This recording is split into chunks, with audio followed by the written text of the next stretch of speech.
Illegal bondware was just downloaded to your brain. That's the opposite of malware. Listen to Left-Handed Radio. Hey everybody, this is Alex from the Forever Dog Podcast Network. Before we get started with today's episode, I wanted to share with you a teaser for a brand new show on Forever Dog. It's called Hampton High, hosted by former guest of the Podcast for Laundry, Tim Platt. It's a really great show. Unlike Brett, Tim isn't in prison, works really, really hard, and he's a good person. So we hope you enjoy this teaser, and if you do, subscribe to Hampton High on iTunes, Spotify, or wherever you get your podcasts. Sometimes a school is incredible, and you can't quite explain it, so you try. Is Hampton High? Hi, my name is Hampton McKelvey. I'm a junior at Rockville Prep, and I am creating a podcast where I interview students, staff, and all the above. You're listening to Hampton High, the podcast that asks the question, what about WTF with Mark Maron, but from my school? And for those of you who are thinking, is this just going to be like a jock podcast? No.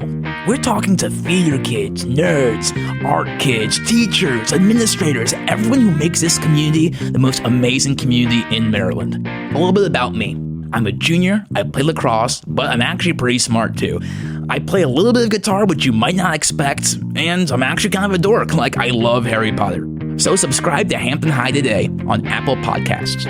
Or come to Rockville Prep and say, hey, Rockville Prep, go Skunks. Forever Dog.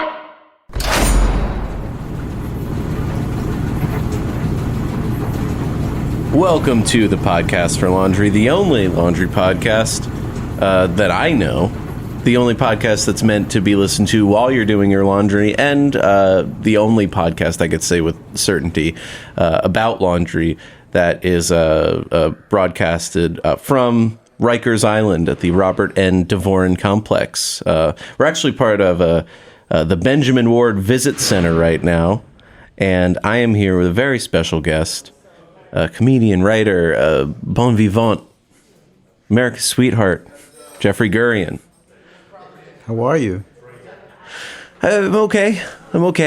I'm pleasantly surprised. I didn't know what to expect. You know, when you visit someone in prison, you never know how they're going to look. You look surprisingly well. Well, thank you. I've felt pretty good the past few weeks, and then just last night I had a well, you know, we don't need to talk about it. Jeffrey, you have quite the biography. If people don't know who you are, you're in for a treat. Because I was just, you brought a copy of your book. It's called Healing Your Heart by Changing Your Mind. Mm-hmm. Yeah, I thought it might cheer you up. Okay. I don't think I need my mind changed necessarily. Well, it's a book about happiness. Okay. And I think everybody can use that. And there's a subtitle, you know, it says a spiritual and humorous approach to achieving happiness. And I've known you to have a good sense of humor. Well, thank you. I appreciate that. So I think that I thought it would be appropriate to bring you something, and I wasn't sure. And I figured you got a lot of time to read these days. This is true. I've been reading a lot of different things. Religious texts, the lines on the brick wall. Mm-hmm. But I took a quick leaf through the book, and I saw a quote from Ron Bennington, which I thought was very apropos in terms of who you are, is that you've met literally everybody in comedy, and you know everybody in comedy, from the legends, I think as big of a comedian as you could imagine, Adam Carolla, for instance, and then down to, people that are getting their start in comedy. So, I don't even know where to begin. So I think we should begin with, what's your turge? Hold for bumper. Jeffrey Gurian, what's your turge? My turge. It's hard to say. There are so many choices. Mm-hmm. Now, I was discussing that with Abe Findelspane just the other night, and he couldn't figure out what his turge was either. Yeah. It's a confusing question. Why is it confusing? Because I'm a creature of habit a little bit. Well, because a lot of people don't know what a turd is. Oh, a detergent. Oh, detergent? Yes. Oh, okay. I happen to like Whisk. Okay. Whisk is like, I've been using that for years, and it's not that easy to find anymore. It's a brand that you think would be everywhere.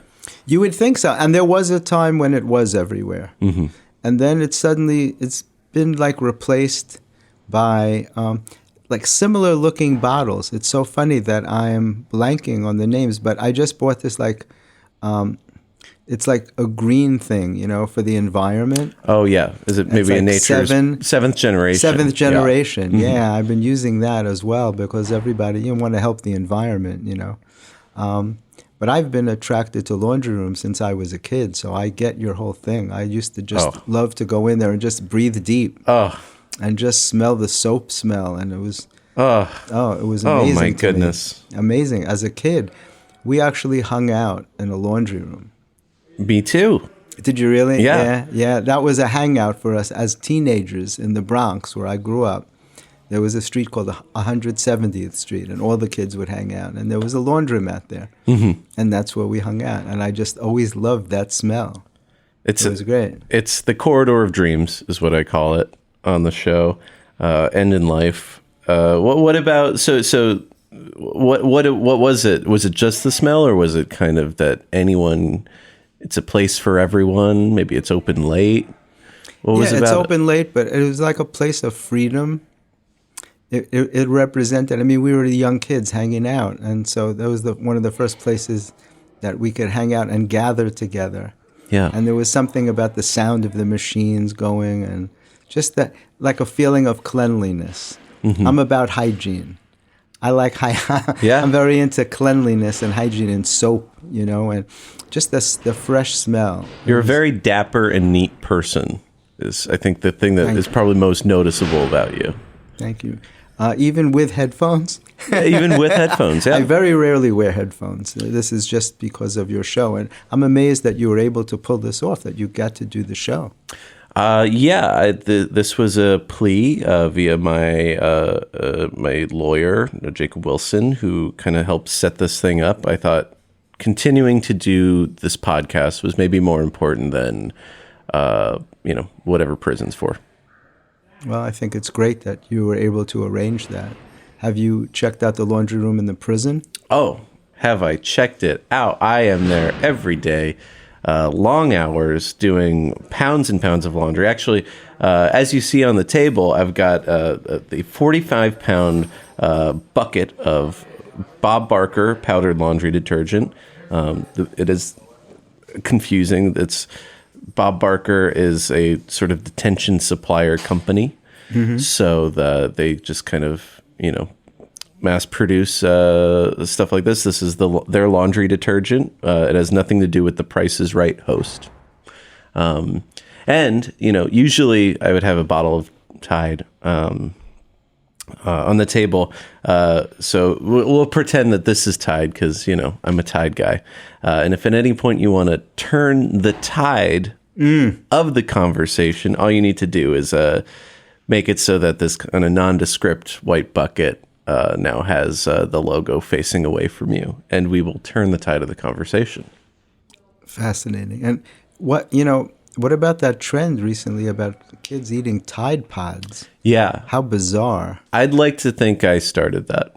I wouldn't mind sniffing them, but actually eating them, that's a whole other thing. And did you see the thing about putting condoms up their nose?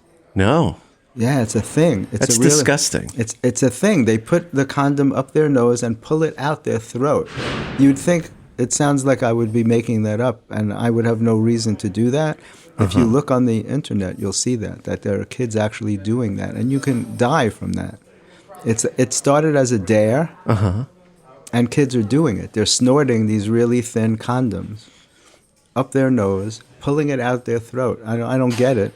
You're in jail for a few weeks and the world goes to shit. I'd rather eat Tide Pods. Honestly, I mean, eating Tide Pods is fine and kind of cool, but that's stupid. That's a whole, isn't Yeah. it? Yeah, very stupid. Very stupid. I So kid. that's what you're missing by being in here. You're almost better off being in here. Good. You know, protect me from those people. So I really want to go back to this sort of childhood, sort of laundry hangout thing. Were there any sort of, because when you're a teenager, everything is so important and continues to be important for the rest of your life. Were there any sort of pivotal moments in your life that happened in the laundromat? Maybe a first love or something like that? It was an interesting age, and there probably were things like that because it was a very co-ed kind of a hang, you know. But I think we were like, I mean, I was like 12 years old in high school. So that we weren't very old. We were like 13, 14 years old. There wasn't a lot of that going on. There was some, but nothing in particular stands out. I just remember the excitement and the feeling of freedom, and we'd be there like every night. I lived on 176th Street, and this was 170th Street. It wasn't that long a walk on the Grand Concourse. You know anything about the Bronx? Not too much, no. Well, the Grand Concourse is a huge street that runs through a lot of the Bronx, and like from 138th Street to 205th Street about. And it was a major causeway, and if you lived on or near the concourse, you had it made. And I lived not far from the concourse, and it was a spectacular place. And kids from high school, that's what we did in those days. They hung out and then drank cough medicine, and that was about it. Okay. And we went to the laundromat, Sipping That on was some one of the- scissor. Yeah. Yeah, it was just an amazing time, because before that we were too young to hang out anywhere. So when it's the first place, like, kids pick strange places to hang out. I remember that we hung out in the opening of a telephone building. Like there was just like a doorway with a big, just an area before you walk in the door, and that became a hangout. You know, kids pick unusual places to hang out, but the laundromat stuck out in my mind because it was unusual. Yeah. I mean, especially in the city, you know, you don't have like a shopping mall or a sort of an obvious place Not to in hang the Bronx, out. we didn't. No, Didn't have arcades back then. absolutely not. No. So it was the laundromat for us. Well, cool. I hung out in the laundromat too, but that was because I was forced to do my family's laundry, which is kind of what I'm doing now on a much bigger scale with doing, the entire, the laundry for all the RDNC or RNDC. Do you feel safe here, by the way? Are you protected? Are you connected to anybody? A day ago, I would have said, yeah, I feel very safe. I've sort of a shared love of cleanliness and tidiness. I share with the Nation of Islam guys. So they, I'd kind of do their laundry, and we'd kind of philosophize, and they protected me from a lot of people, but sometimes they're just you get cornered by somebody, and Well, there's a lot of gangs here. They're all broken up. I'm surprised you haven't been approached by the Aryan Brotherhood. I mean, they're- I've been approached by them, but they like their whites white in all sorts of ways. So I've earned their respect. But there's this one guy, Carlos Delgado, and he's had it out for me since day one, and he struck He's last night. Dominican? I don't know. Or you're not sure, but he's Latino. He's Latino. It's I don't judge anybody by color or skin or anything. No, absolutely not. But in prison, it's important to be connected. I had a friend who did a couple of years, and he said when he got to the prison, he was really nervous. And when he got to his cell, there was some huge guy waiting for him, and he didn't know what was going to happen. And the huge guy was sent to protect him. Somebody made a call. Wow. And he was protected for the next 2 years. they took care of him. And so that's why I was concerned about you. And I brought something, in order to get to see you today, I had to go through this whole thing. They patted me down. I had to take off my clothes. It's not easy to get in here, and I was able to sneak this thing in. And I brought it with me, like, in case you ever feel that you're in trouble. Okay. You blow in, is this like that. And I thought that this would be handy. It would come in handy for you in case anybody bothers you. Uh-huh. Like that. Do you think that would be good for you to have? Yes. Good, because I brought a couple of things that I thought might be helpful. Thank you. To you. I brought a very clear small spoon that you could use to start snap that and jab digging it. your way out. Oh, you could use it as a weapon, but you could also, because it's clear, I figured the guards wouldn't see it. Okay. And it's small, so you could conceal it easily, and then you could start just slowly digging, in case you feel that you need to escape. Well, thank you so much. You're welcome. And then I brought you something that I invented this. It's a flashlight that works during the day. Okay. Because, I don't know, I don't know if you knew that I also invent stuff. I do know that you're a jack of all trades. Yeah, and I invented the flashlight that works during, because it occurred to me one day, why should people only be able to see at night using a flashlight?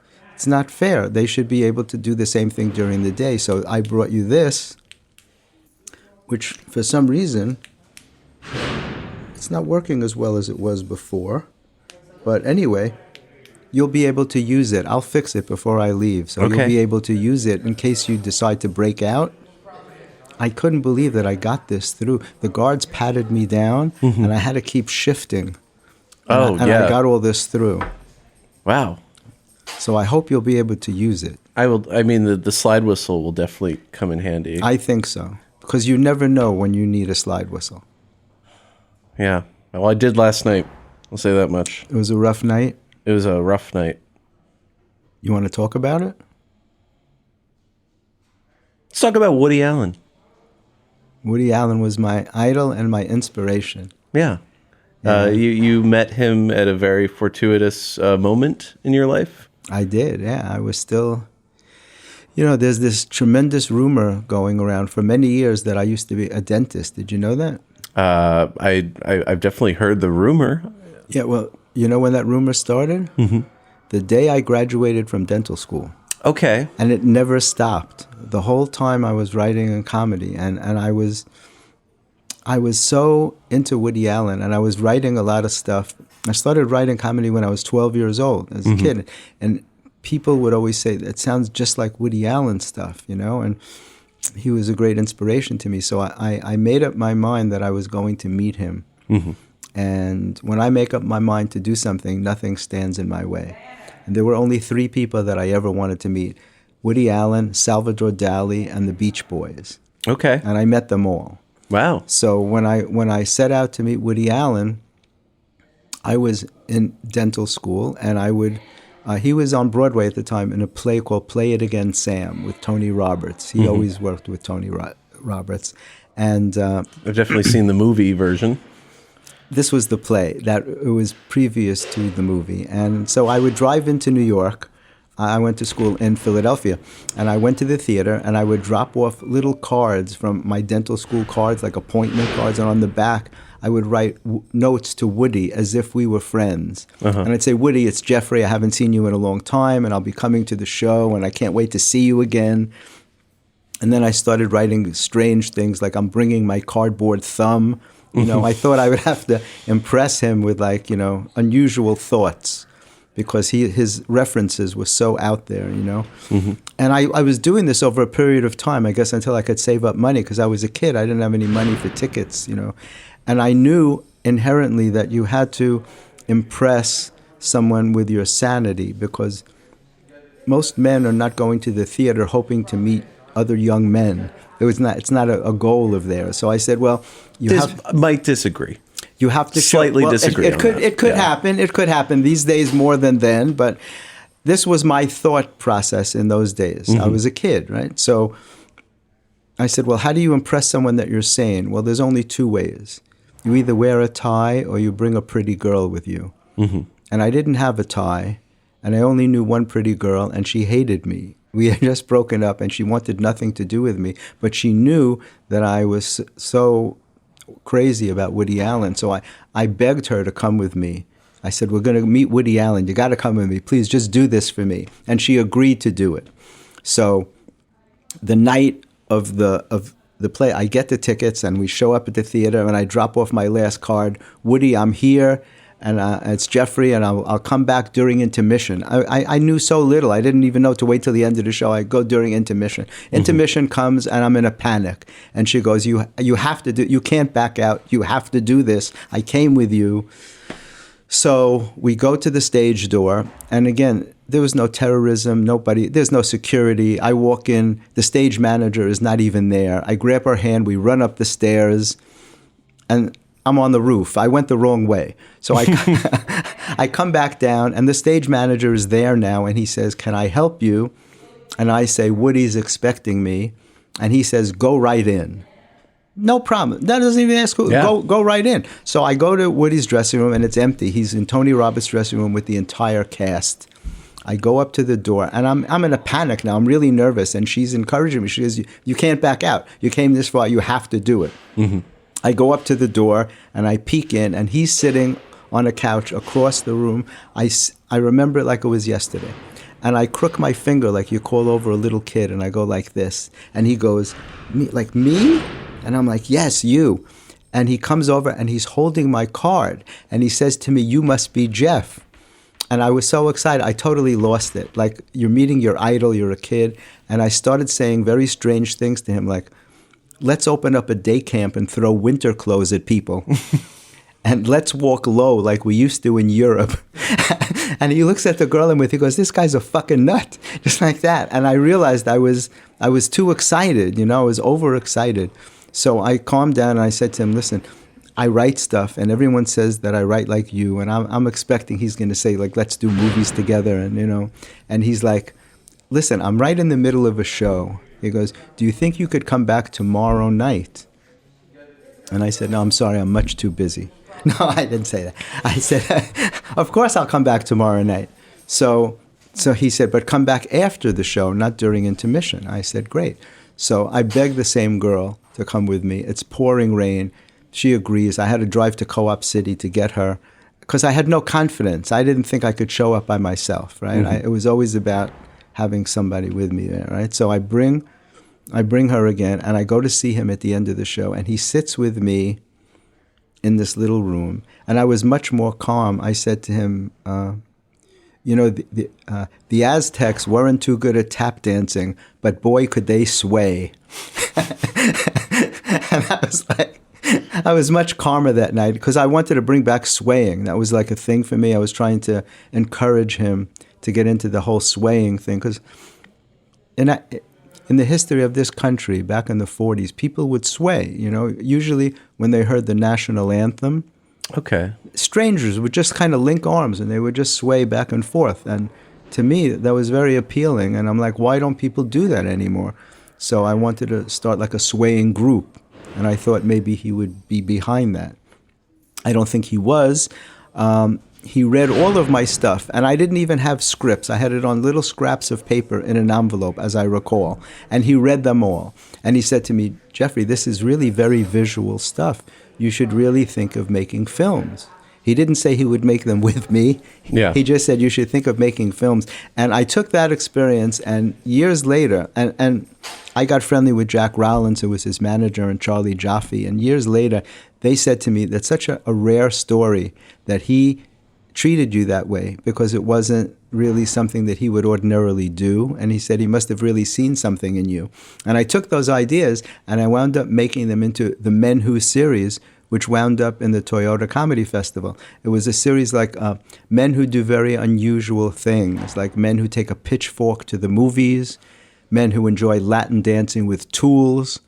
I'm sure you've probably seen a lot of Latin dancing with tools.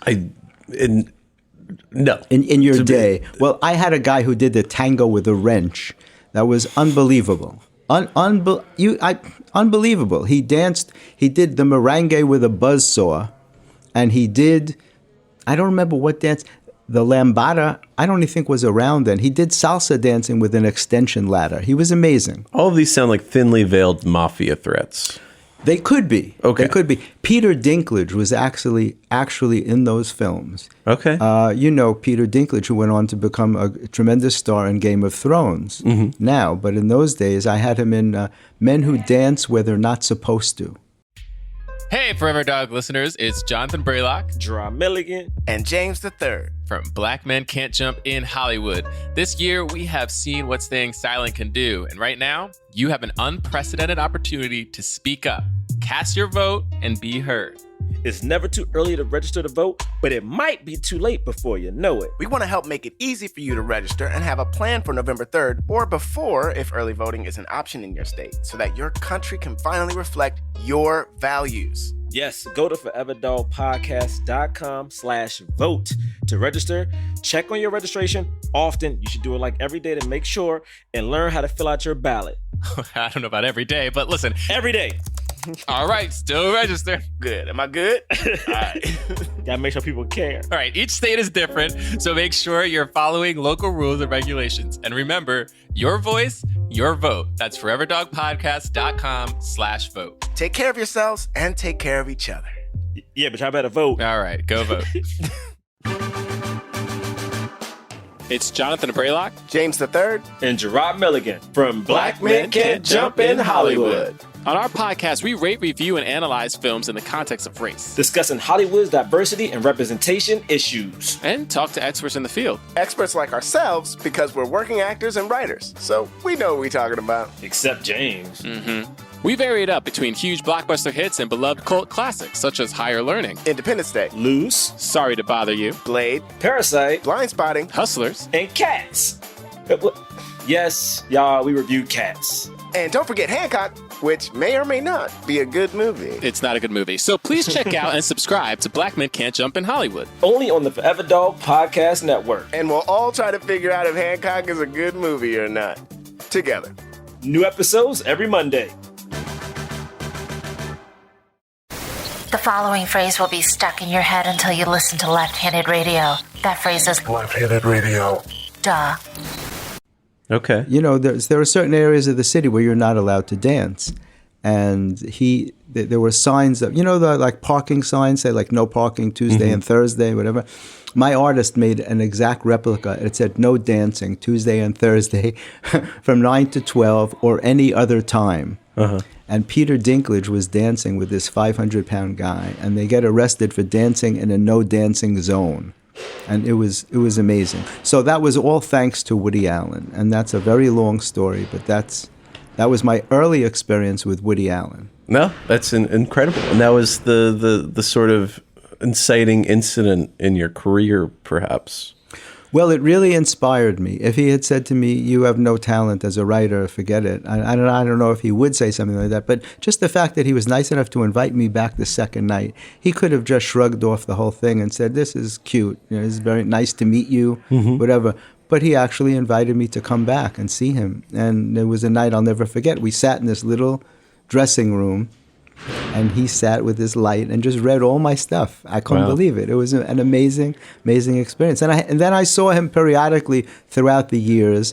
And in the picture that is on the internet of us, I went to see him a couple of years ago. He was playing at, there's a hotel on the Upper East Side. Yeah, he plays with the big that he frequents. clarinet. He plays the clarinet. Yeah. And I went to see him, and I made him laugh that night. I hadn't seen him in many years, and his best friend, John Dumanian, who was married to a woman Jean Dumanian, who produced Saturday Night Live for 1 year. And John wanted to reintroduce me to Woody. So after Woody got off stage, I was in a corridor, and Woody was coming by.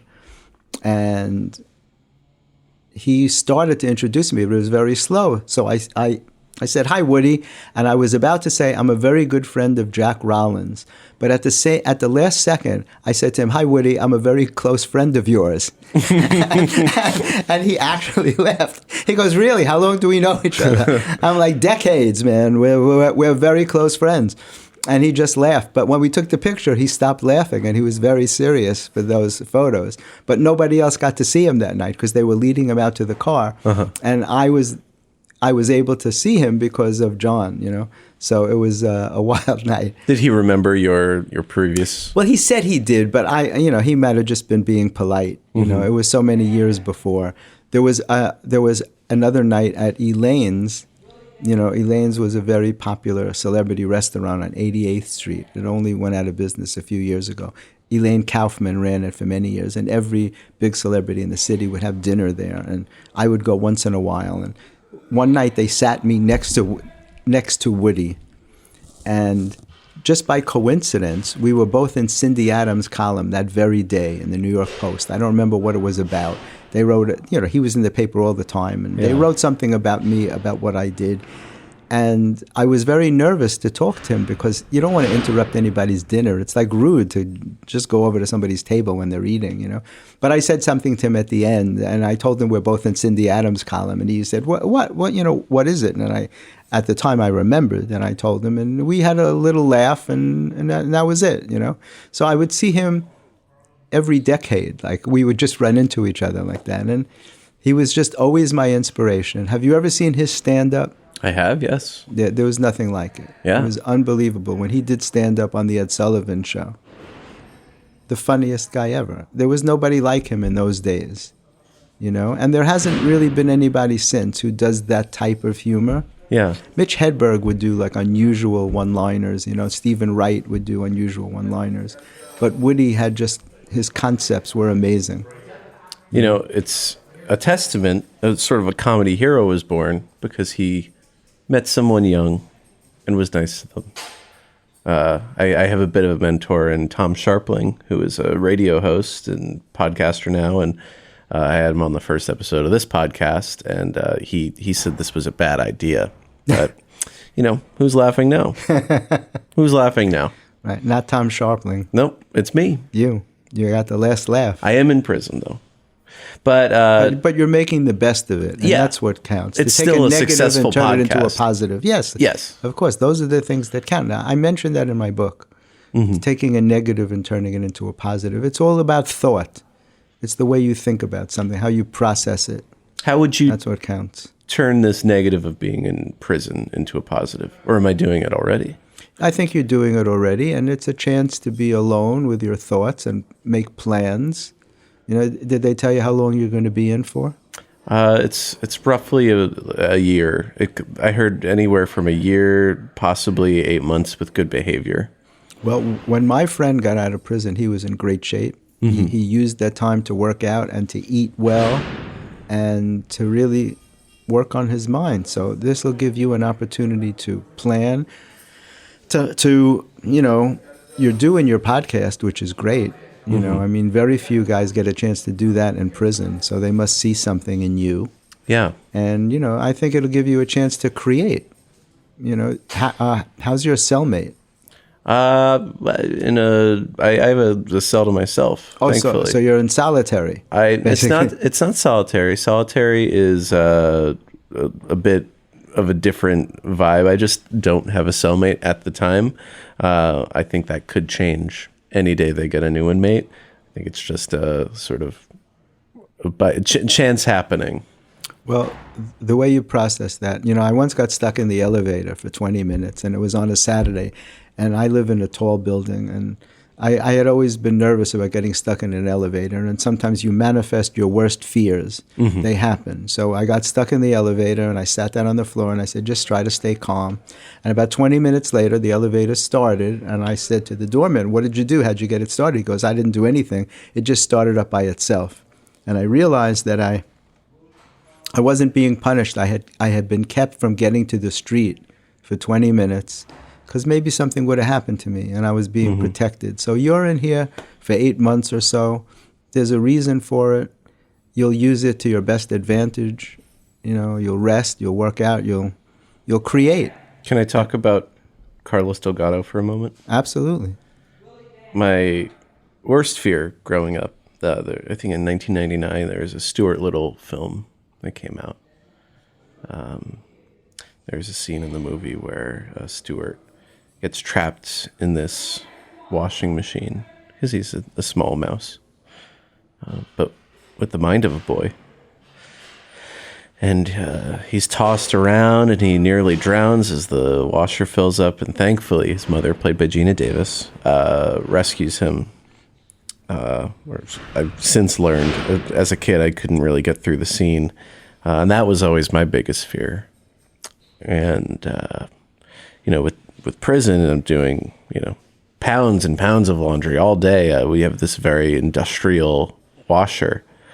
And I think Carlos Delgado, being kind of jealous of my sort of, the cock of the walk attitude, he actually he found his way into the laundry room. I don't know how, probably paying off a guard or something. And he actually put me in the washer and slammed the door shut. And it's a big enough machine that my worst fear was realized. Wow. That's incredible. And was there detergent in it at the time? There was some of this Bob Barker that you see right here on the... Really? Yeah. So, and you spun around for the whole cycle? Not for the whole cycle, no. Thankfully, the guards did come in and, they jammed the door open and I didn't drown in there. But it's a good thing you're a good swimmer. You tread water? Yeah. That's amazing that you were able to do that. You kept your head above... Mm-hmm. It was really nose pressed up against the top of the machine at a certain point. You found like an air bubble in there. That's unbelievable. He could have killed you. He could have. Do you speak Spanish? I don't speak Spanish. See, that's another thing you can learn while you're in here. You can use these 8 months or to a year to learn a language. Mm-hmm. I am learning some stuff from the Muslim Brotherhood guys. They're sort of teaching me about. They call me Mr. Jacob, which is like a fun nickname that they have for me. And it's I'm expanding my world beyond laundry. I mean, someday this could be the podcast for laundry and Islam. You never know. I think you're going to wind up looking back on these days fondly when you get out of here, about all the experiences, all the interesting men that you've met while you're there. Speaking of looking back fondly and all the interesting men you've met, you've collaborated with so many people, Michael Ian Black, John Mulaney, you wrote for Rodney Dangerfield at a certain point. That was so fun. Yeah, that was amazing. Talk about that. Rodney was the first big star I ever wrote for, you know, and he was doing my stuff on The Tonight Show, which was amazing, with Johnny Carson. Yeah. He used one of my lines as his opening line. You know, Rodney would do, he would never have a conversation. He would do jokes, for his performance, and then they'd bring him to the couch and he would do more jokes. Yeah. There was no conversation with Rodney. He was all about jokes. And he didn't need to get the wave over to the desk. Or he's there. Yeah, he's always at the desk. Yeah, and he was just an amazing. He was one of the most fun people to work with. He would come to the club, and we would sit in his dressing room. And it's so funny because I went back last year. I was performing there again. In the early days, I wasn't performing. I was just writing for people. And his partner still owns the club, Tony Bavacqua. And I was sitting in Rodney's... Which club is this? This is... Dangerfields. Dangerfields. Yeah, it opened in 1969. It's coming up on its 50th anniversary. Yeah. And I went down, I was wandering around downstairs, and Rodney's, his dressing room was open, and I went in, and it's exactly the way it was when he was there. Nothing has changed in the club. They haven't changed anything in 50 years. And I'm sitting there, and Tony walks by, and he says to me, "Jeffrey, I remember you like it was yesterday, sitting there with Rodney back in the 80s, writing jokes with him." And it was such a cool thing because it would have been so lame if I had said to him, "Hey, do you remember when I was here sitting there with Rodney?" But for him to say it to me was very cool. You know? And Rodney, he would be there in a bathrobe and pajamas, and not a nice bathrobe and pajamas, just a bathrobe and pajamas. And he would tell me jokes like, "Hey, Jeff, what's the difference between Jews and Italians?" And I'd be like, "I don't know, Rodney, what's the difference?" He goes, "They both take a leak in the sink, but the Jews take the dishes out first."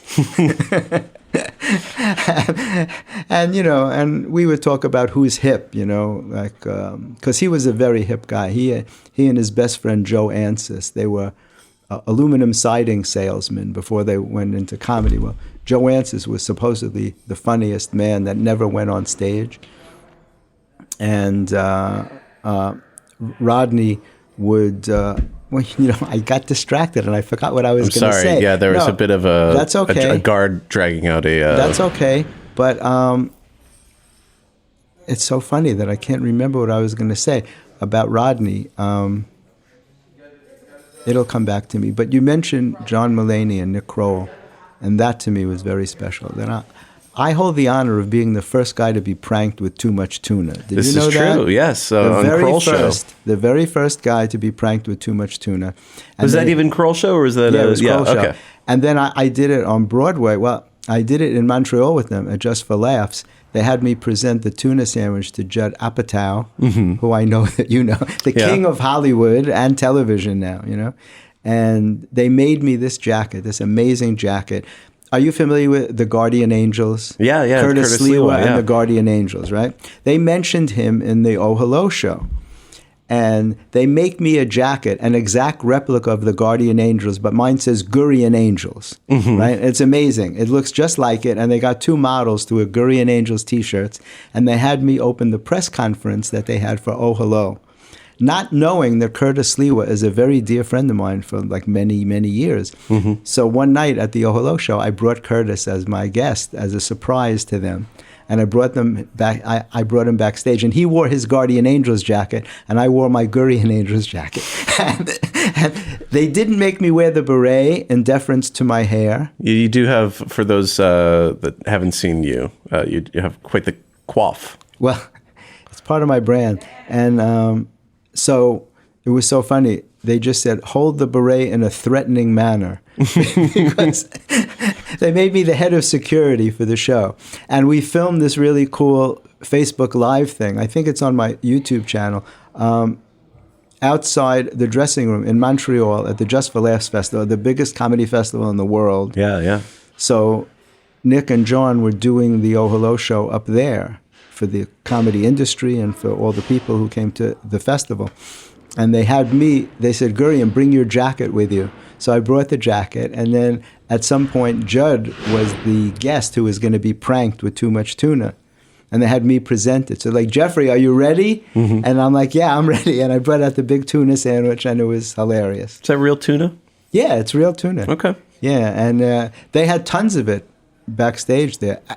At the show here, they had like cartons of it. I mean, it was amazing backstage, just tons of tuna. And it's such a silly thing, but it went viral, and it was the most fun. It was those guys are the best. They were so incredible.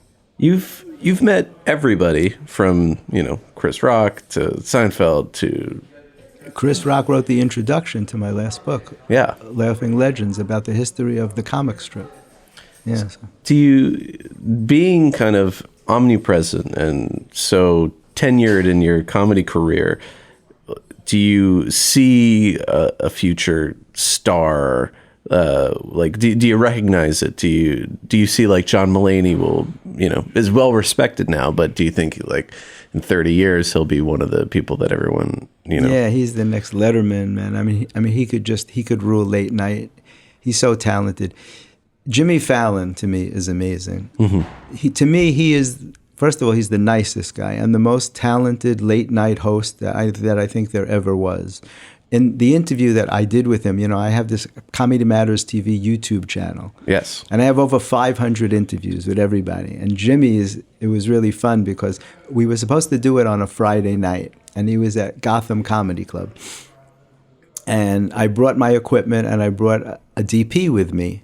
Today I have Natalie, who's kind enough to I snuck her in. Can you believe that I was able to get? Yeah. I said I have an emotional rescue model with me, and the guards went for it. They let her in, and so she's filming me. But I lost my train of thought. What was I telling you? You were talking about ComedyMatters.tv. Jimmy Fallon. Yeah. So I was supposed to film him on a Friday night. I go to Gotham. I have my DP, and Jimmy comes over and he goes, Jeffrey, I'm really sorry. I have an emergency. I got to leave. Can we do it tomorrow night? It's another Woody Allen. Can we do it tomorrow? Yeah. And I'm like, yes, of course. I'm not going to say no. I'm like, yes, of course I'll come in tomorrow night. But I didn't have a DP. I had nobody to shoot it. And I didn't know what to do. So I show up at the club and I have my equipment and nobody with me. And at the end of the show, Jimmy's like, come on, we'll go downstairs in the green room and we'll shoot this thing. And I don't have the nerve to say I don't have anybody with me. But I'm like, at some point, he's going to notice because I'm alone, right? So I take my stuff and we're walking down the stairs. And as we get to the green room, I'm like, Jimmy, I'm sorry, but my DP's not here. I don't have anybody. And he's like, what are you worried about? My wife's here. She's a TV producer. She'll shoot it for us. So Nancy shot the video of me and Jimmy. And he imitated Robin Williams because Robin was there that night, happened to come and see him. And he did impressions for me. He took his guitar and he did Bob Dylan. And it was amazing. And I was stupid enough to bring a camera with a tape. Everything is digital, but because I was alone, I brought a camera that had a tape, and the tape had 23 minutes left on it. And I said, 23 minutes has got to be enough. Jimmy Fallon is not going to talk to me for 23 minutes, right? I figured 5, 7 minutes, whatever, right? Jimmy starts to perform, and he's into it, and he's doing, and I start to sweat because the minutes are going by, and I'm like, I'm not going to say stop, you know, right? I mean, it was gold. What he did was amazing. And when he was finished, the last thing he did was he hugged me and he's like, Jeffrey, you're the best. And I'm like, if I miss that, I'm killing myself. If I ran out of, because I couldn't check because Nancy was taping it. 22 and a half minutes. I had 30 seconds left. Wow. 30 seconds left on that tape. It was like God was watching over me. And I got the whole thing. And it was so long that I split it into 2. And, you know, when you get out, you can watch it on my, is it okay if I tell you the site? Please, for anyone with access to a computer, you know, I'm hoping for access to a computer with good behavior. But please go to this, go to YouTube. YouTube.com/Gurian News Network, Gurian, Gurian News Network. And you'll see the Jimmy Fallon interview and like my Jim Carrey. And there's like 500 of them. And it's like everybody in comedy is there and some really fun stuff. A new one with Michelle Wolf. Yes. From about a week or so ago, John McEnroe did a big thing at Caroline's for his charity. Johnny Mac's tennis project, you know, and Martin Short came in and did a surprise guest spot. Hilarious. And I got a little thing with Martin there. And a lot of people are on the channel, so it's a fun thing to watch. Michelle Wolf, another person that you're always getting the scoop. You know, just I'm doing recently my best. she was doing the correspondence dinner. She did the correspondence dinner. Yeah, I think it was last night. Well, I think this is coming out in a few weeks. But yeah, you know, she did it recently. Hopefully, she's not been assassinated. Yeah, right. Since then, there's a lot of back and forth about it, but it was fun to get to talk to her, and she's got a new show coming out soon. Yeah, The Break. Yeah, we have Michelle Wolf. It's on Netflix. We have a TV that's strictly for Netflix. So they let you watch. Yeah. Well, if the other inmates don't want to watch something else, you got to be careful with that. You know, that's another reason I brought you this slide whistle. Yes, thank you. Anytime you're in danger, this is going to stand out. I'm telling you, because if they want to watch a certain show and you want to watch something comedic, they might not be into it, and you can't take a chance. So I want you to carry this with you. Let's just do a quick demo. Let's say I'm cornered in the shower, for instance. I've quote dropped the soap. So I'm panicking, and then I quickly remember, I've got the slide whistle, and then I just do a quick little, just like that. Yeah, and the guards will come in, and you'll be okay.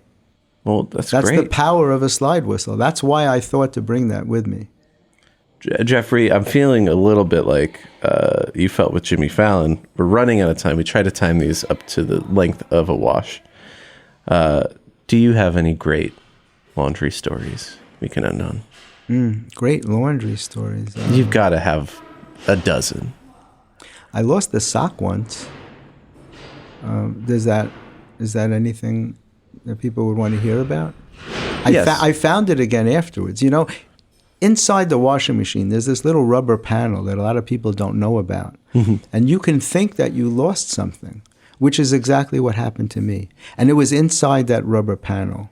And I went up to my apartment. I was very, you know, first of all, it was part of my foreign sock collection. I don't even know if you know. I have socks from all over the world. Okay. I have a rare Ethiopian sock that I respect. They often only wear one sock in that country.